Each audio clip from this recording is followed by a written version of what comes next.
16 वर्षीय छात्रा की संदिग्ध मौत पर RUHS में हंगामा, परिजनों का प्रदर्शन, हत्यारे की गिरफ्तारी की मांग। परिजनों ने विधायक इंदिरा मीणा के दोहिते योगेंद्र मीणा पर लगाए आरोप।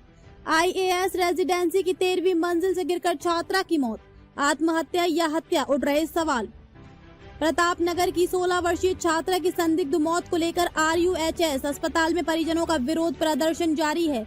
परिजनों ने मामले को हत्या बताते हुए आरोपी की जल्द गिरफ्तारी और न्याय की मांग की है। प्रदर्शन के दौरान परिजनों ने विधायक इंदिरा मीणा को दोहिते योगेंद्र मीणा पर गंभीर आरोप लगाए। पुलिस और प्रशासन ने मामले की निष्पक्ष जांच का दिया आश्वासन। मेरी बेटी का मर्डर हुआ है। पुलिस वाले बोलते हैं ये आपकी बेटी सुसाइड करी है। मेरी बेटी सुसाइड नहीं कर सकती, वो नहीं कर सकती। उसका मर्डर हुआ, उसका मर्डर हुआ है। IAS फ्लैट में अपार्टमेंट पे उसकी डेड बॉडी मिली है। सुबह 7 बजे पुलिस वालों ने हमें खबर दी है, दिन की 1 बजे, और RUHS हॉस्पिटल में उसकी डेड बॉडी 7 बजे लाके मुर्दाघर में रख दी थी। और यूं बोला है कि वो डेड बॉडी किसी 38 साल की लेडीज की है, आपकी बेटी की नहीं है।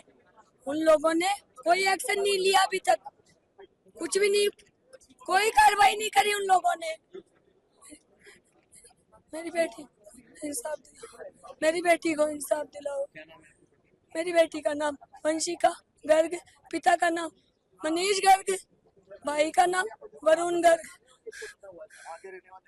सवाई माधोपुर से बिलोंग करते हैं, यहाँ जयपुर में रहते हैं, रेंट पे रहते हैं। कोई VIP नहीं है, हम नॉर्मल परिवार है। प्रतापनगर निवासी मेरी बेटी 15.5 साल की थी, जो परसों 7:30 बजे से यहाँ मेरी पत्नी की दुकान से गायब थी। साइकिल चलाती थी डेली, वो 8 बजे घर आ जाती थी, पर दिन 8:30 बजे तक घर नहीं आई। तो मैं उसको रात को हेरने गया, 10 बजे तक मैंने हेरा, कहीं भी नहीं मिली। उसके बाद में मैंने प्रतापनगर थाने में 10:30 बजे FIR दर्ज करवाई। उन्होंने कहा नाबालिग FIR दर्ज नहीं होगी, तो उसने मुकदमा दर्ज करा। मुकदमा दर्ज होने के बाद भी 10:30 बजे बाद उन्होंने 12-1 बजा दिया मेरे को। उसके बाद वो बोले कि दूसरे दिन कार्रवाई होगी। और नाम दर्ज रिपोर्ट तो मैंने जिस आदमी लड़के के खिलाफ दर्ज करवाई है, न वो लड़के का कुछ एक्शन हुआ है। और जिस कॉलोनी में वो गई, AIS कॉलोनी में, सोसाइटी में गई हुई है, उसमें कोई एंट्री नहीं है। मैं खुद रात में 1 बजे वहाँ पूछने गया था कि मेरी बेटी आई थी कि इधर यहाँ पे, उसको गार्ड को फोटो बताई थी मैंने क्लियर। उसने गार्ड ने क्लियर कह दी कि यहाँ तो कोई एंट्री नहीं है, तो कोई ऐसे घुसेगी। और यहाँ का CI पहले तो बोलता है यहाँ पे कोई भी लड़की नहीं घुसी है आपकी अंदर, और बाद में बोलता 3 बजे बाद के आपकी 7:20 पे आपकी बेटी अंदर घुसी है गेट में से साइकिल लेके। और 2 बजे तक साइकिल भी नहीं थी वहाँ पे, 3 बजे साइकिल आई है। 3 बजे साइकिल आई है वहाँ पे। AIS कॉलोनी से इनसे कोई रिलेटेड कोई उसमें इन्वॉल्व है, और उसका मर्डर हुआ है। उसका 13 मंजिल से गिरी नहीं है वो। उसके यहाँ पे 2 इंची के घाव हो रहे हैं, तो 2 इंची के कोई घाव नहीं होते हैं, नहीं तो गिरने से इनसे। और पैर भी मुड़े हुए हैं, नहीं तो पैर सीधे रहते हैं। और आपको पता है 13 मंजिल से गिरने के बाद सिर फट जाता पूरा। और मेरे को अगर ये न्याय नहीं मिला ना सर, इसमें हल्कम मच जाएगा पूरे उसमें। और ये पुलिस प्रशासन वगैरह सब इनके मिले हुए हैं, IAS कॉलोनी से, इनसे, उस लड़के से, और से किसी से भी मेरे को वो नहीं है। मेरे को तो मेरा वो चाहिए, पुलिस प्रशासन, पुलिस प्रशासन। और CI डिप्टी और एडिशनल SP वगैरह आके हमें धमका रहे हैं कि आप ये लेके जाओ आपकी ये डेड बॉडी, और आप तो है गंवार हो, हम गंवार है। इस बारे में CCTV वगैरह चेक करवाया आप लोग? सब चेक कर लिया। अब तो उन्होंने क्यों पहले तो मना कर दिया कि CCTV कैमरे में हमारी बच्ची नहीं आ रही। और जब सुबह 7 बजे मैं पूछने गया थाने में, मैं रिपोर्ट के लिए बुलवाया था मेरे को कि आपकी रिपोर्ट ले जाना। 8 बजे मैं वापस आया प्रतापनगर, वहाँ रिपोर्ट नहीं दी मेरे को। फिर यहाँ प्रताप 17 सेक्टर में आया तो किसी ने बताया कि IAS कॉलोनी में किसी का मर्डर हो गया बच्ची लेडीज का। तो मैं दोबारा थाने गया 9 बजे, तो वहाँ थाने जाके पुलिस से पूछी तो वो तो कोई 35 साल की लेडीज है, और वहीं रहती है उसमें अपार्टमेंट में, और कोई उसकी मिसेज है, तो उसने मिसेज को मार दिया, और वो आपकी बच्ची नहीं है। उसने न तो बच्ची का मेरे को बताया, न कुछ वो करा, और उसने मेरे को मिसगाइड और करवा दिया।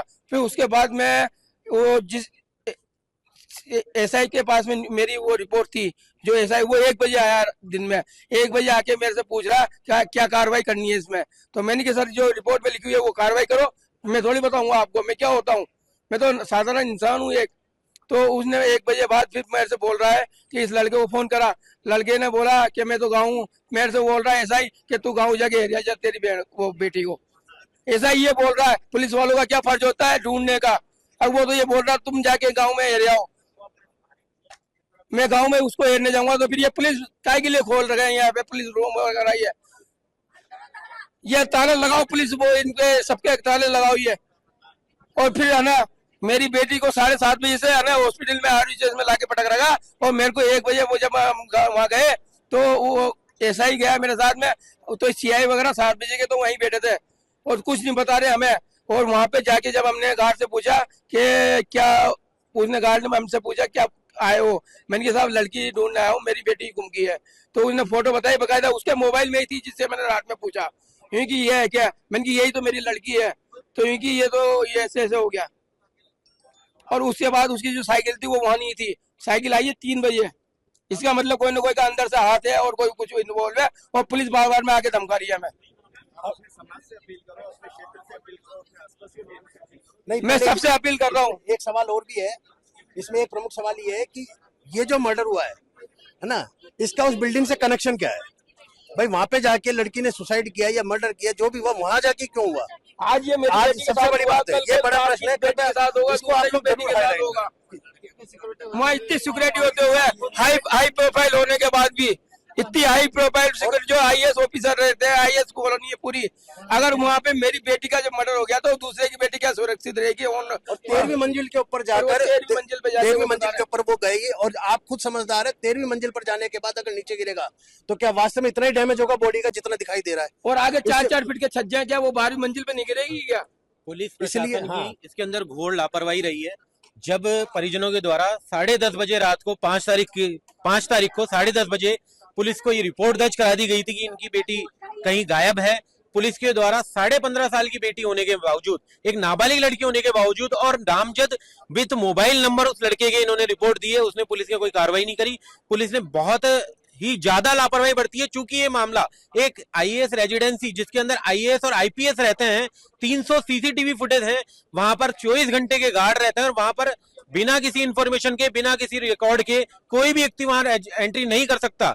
तो ये कैसे पॉसिबल है कि वो लड़की वहां पर बिना किसी जानकार के, बिना किसी की मदद के वहां से एंट्री कर गई, और उस बिल्डिंग से इस वारदात का सीधा सीधा जुड़ाव होने के कारण पुलिस के प्रशासन जो है, प्रतापनगर थाने के जो SHO हैं पूरनमल जी यादव, ACP हरिशंकर जी शर्मा, इनके द्वारा किसी ना किसी को बिल्कुल इसके अंदर बचाया जा रहा है, और इसीलिए पुलिस कार्रवाई करने के लिए बच रही है। मैं 1 बजे वहाँ गया था, 1 बजे क्लियर मना कर दिया। जब वो यूं कह रहे हैं कि किसी को अलाउ नहीं है, तो फिर बेटी कैसे अलाउ होगी उसमें 7:15 बजे?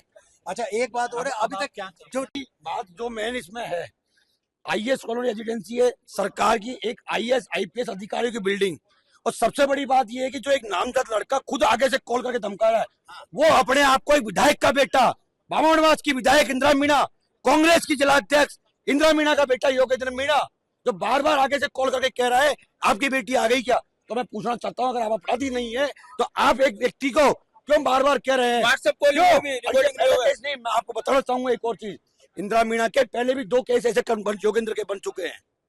अगर आप यहाँ पर आपके पूर्वी राजस्थान के लोगों के साथ अगर ऐसे करोगे तो सरासर सहन नहीं किया जाएगा। एक गरीब परिवार के साथ हुआ है, ये एक हाई प्रोटोकॉल मामला है। मैं माननीय मुख्यमंत्री, गृह मंत्री जवाहर सिंह जी मैडम, समस्त IPS अधिकारी, जयपुर शहर कमिश्नर, जयपुर शहर सांसद, तमाम अधिकारियों, तमाम सांसदों, विधायकों से अनुरोध करूंगा कि आप सब आए और जल्द से जल्द इस मामले को संज्ञान में ले, और संज्ञान में लेकर योगेंद्र शर्मा को तुरंत गिरफ्तार करो, योगेंद्र मीणा को तुरंत गिरफ्तार करो। अगर अपराधी है तो तत्काल प्रभाव से उसको गिरफ्तार किया जाए, और गिरफ्तार करके उसमें पूछताछ की जाए, और अपराधियों को कड़ी से कड़ी सजा मिले, और जो इनकी मांगे हैं उन मांगों पर जल्द से जल्द चर्चा हो, तभी हम इस डेड बॉडी को लेंगे, अन्यथा यह आंदोलन हमारा निरंतर जारी रहेगा। अभी तक आप लोग हमें दिखाई नहीं गई है, परिवार की बात हुई है, सिर्फ परिवार के बताइए, और वो गुमराह में किया जा रहा है इनको बार बार। कल रात को समाज का एक प्रतिनिधि दल SHO पुलिस थाना प्रतापनगर से मिलने के लिए गया था, प्रताप नगर के एसएचओ के द्वारा जिस तरीके से हमारे से बात करी गई, इस तरीके से हमारे को ऐसा लग रहा था कि वो इस मामले को बहुत ज्यादा सेंसिटिव तरीके से नहीं ले रहे हैं। एक नॉर्मल तरीके से कि ठीक है एक सुसाइड अटेम्प्ट हो गया हो, इस तरीके की उनकी थ्योरी लग रही थी। सीसीटीवी फुटेज के ऊपर उनका बार बार यही कहना था कि हमारी जांच चल रही है, उस लड़के को हम डिटेन कर रहे हैं। अभी तक पिछले 1.5 दिन में केवल पुलिस उसको डिटेन कर रही है, पुलिस ने कोई वारदात में उसमें जानकारी नहीं ली है, सीसीटीवी फुटेज ज्यादा नहीं खंगाले गए हैं, ना कॉल रिकॉर्डिंग ली गई है। और जब इस तरीके का हाई प्रोफाइल मामला है और एक हाई प्रोफाइल बिल्डिंग से ये जुड़ा हुआ मामला है, तो उसके अंदर पुलिस के द्वारा लापरवाही बरती जा रही है। परिवारजन को 10.5 घंटे तक 11 घंटे तक गुमराह रखा गया, शव को सीधे आरयूएचएस में ला दिया गया और आरयूएचएस में लाने के बाद में परिवारजन बार बार थाने जा रहे हैं। उनको ये नहीं बताया गया कि आपकी बेटी की डेथ हो चुकी है और आपकी बेटी का शव आरयूएचएस में आ चुका है। उसके बाद यहाँ पर पुलिस के अधिकारी, बड़े अधिकारी आ रहे हैं और आने के बाद परिवार वालों को धमका रहे हैं कि तुम चुपचाप यहाँ से अपनी बेटी के शव को ले जाओ, नहीं ले जाओगे तो हमारे कार्रवाई करनी पड़ेगी। इस तरीके की जो मामला है, जहां एक आईएएस रेजिडेंसी में आईएएस और आईपीएस पूरा राजस्थान का एक अमला प्रशासन जो वहां पर रहता है, उस तरीके की बिल्डिंग में इस तरीके की घटना होना, एक राजस्थान सरकार की जो जीरो टॉलरेंस की नीति है उसके ऊपर भी एक प्रश्न लगाता है और सरकार को इसके अंदर एक्शन लेना चाहिए। पूरा जयपुर का समाज, सर्व समाज पीड़ित परिवार के साथ में आज यहाँ खड़ा है और हम मांग कर रहे हैं इसके अंदर स्पीडी ट्रायल होना चाहिए और एसएचओ नहीं, अब ये मामला डीवाईएसपी का हो गया है, अब डीवाईएसपी एसीपी लेवल तक इसकी जांच होनी चाहिए। पोस्टमार्टम जो है वो पोस्टमार्टम की रिपोर्ट्स एक डीसीपी लेवल के अधिकारी को उसके अंदर इन्वॉल्व होकर के एक बोर्ड कंट्रोल बना करके और फिर उसकी पोस्टमार्टम रिपोर्ट होनी चाहिए, पुनः दोबारा उसका पोस्टमार्टम होना चाहिए। ठीक है, जो लड़का इस लड़की को धमका रहा है, पिछले कितने दिनों से वो इसके कांटेक्ट में था और 7:30 बजे जब वो लड़की घर से गायब हुई है, उसके कुछ मिनटों पहले, कुछ घंटों पहले भी उस लड़की के पास कॉल आया है, ऐसा परिजनों ने जानकारी दी है। कई बार उस लड़के ने उस लड़की से कांटेक्ट करने की कोशिश भी करी है पिछले महीनों में। उस लड़के को तुरंत डिटेन करना चाहिए, उसकी गिरफ्तारी करनी चाहिए और इसके साथ जुड़े हुए जितने भी पहलू हैं, इस बिल्डिंग के साथ क्या कनेक्शन है, क्या उस बिल्डिंग में कोई लड़का या उस लड़के का कोई दोस्त रहता था या वो लड़की रेगुलर तरीके वहां पर जाती थी, अगर जाती थी तो किससे मिलने जाती थी या कौन लड़का उसको बुलाता था और किस लड़के ने उसको इस स्थिति में वहां पर ऐसी स्थिति पैदा कर दी कि जिस घटना को अंजाम दिया। ठीक है, इसके ऊपर जांच होनी चाहिए। परिवार के साथ यहाँ पर सारे लोग मौजूद हैं। सारा मामला जब खुलेगा होगा, इस पूरे मामले के साथ सबसे बड़ा संबंध यही कि योगेंद्र मीणा का उस आईएएस एजेंसी से क्या संबंध है। वो एक विधायक का बेटा है, कांग्रेस कमेटी के जिला अध्यक्ष का बेटा है इंदिरा मीणा, जो अपने आप को कांग्रेस की नेता कहती है, सवाई माधोपुर जिले की जिलाध्यक्ष कहती है। उसका क्या कनेक्शन है, उसको गिरफ्तार करो। उसके गिरफ्तार करके संदिग्ध के अंदर पुलिस प्रशासन को 24 घंटे से ऊपर हो गया, उसको गिरफ्तार करना चाहिए, उसकी जांच निकाले, रिपोर्ट की, कॉलिंग की। बाहर रहता है, लेकिन वो क्या संबंध, वो बार बार कॉल कर रहा है, आपकी बेटी आ गई क्या, आपकी बेटी अगर तेरा उस संबंध में, ये योगेंद्र मीणा है, इंदिरा मीणा का बेटा। मैं बार बार कह रहा हूँ आपको, सवाई माधोपुर भवनवास विधानसभा की विधायक, सवाई माधोपुर कांग्रेस कमेटी की जिला अध्यक्ष इंदिरा मीणा के सुपुत्र योगेंद्र जी मीणा, दोहिता, उनका दोहिता, देखिए आप सब फोटो गाड़ियों के साथ फोटो खिंचवाई जा रही है। आज राजस्थान के मुख्यमंत्री भजन लाल जी की जीरो टॉलरेंस की नीति के तहत गाड़ियों को पकड़ा जा रहा है। जितनी भी हाई प्रोफाइल गाड़ियां हैं, जिन पे ब्लैक फिल्म लगी हुई है, जिन पे अनाधिकृत स्टिकर्स लगे हुए हैं, बम्पर्स लगे हुए हैं, उनको पकड़ा जा रहा है। और इस फोटो में आप देखेंगे ये जो लड़का है, हाई प्रोफाइल्स की ये जो गाड़ियां हैं, ब्लैक स्कॉर्पियो और ब्लैक थार, जिसके लग्जरी, जिसमें नंबर भी इसमें दिखाए हुए हैं, इनके साथ फोटोज खिंचवा रहा है। और इसके मोबाइल नंबर पहली ही प्राथमिकता पे 10:30 बजे परिजनों के द्वारा पुलिस थाना एसएचओ प्रताप नगर को दे दिए गए थे। उसके बाद आज तक इसको गिरफ्तार नहीं किया गया है, कोई जांच, कोई इंट्रोगेशन नहीं किया गया है। तो ये कहीं ना कहीं पुलिस की कार्रवाई अपने आप संदेशपात दिख रही है। पुलिस के द्वारा किस तरीके से इसको एंगल को मोड़ा जा रहा है और किस तरीके से अपना अलग एक एंगल यहाँ पर पेश किया जा रहा है। ठीक है, इसके लिए बिल्कुल कड़े शब्दों में हम निंदा करते हैं और पूरा समाज यहीं पर बैठा हुआ है और ये कार्रवाई करने। दिशा संदेश मीडिया जयपुर से पवन शर्मा, प्रकाश माखीजा की रिपोर्ट।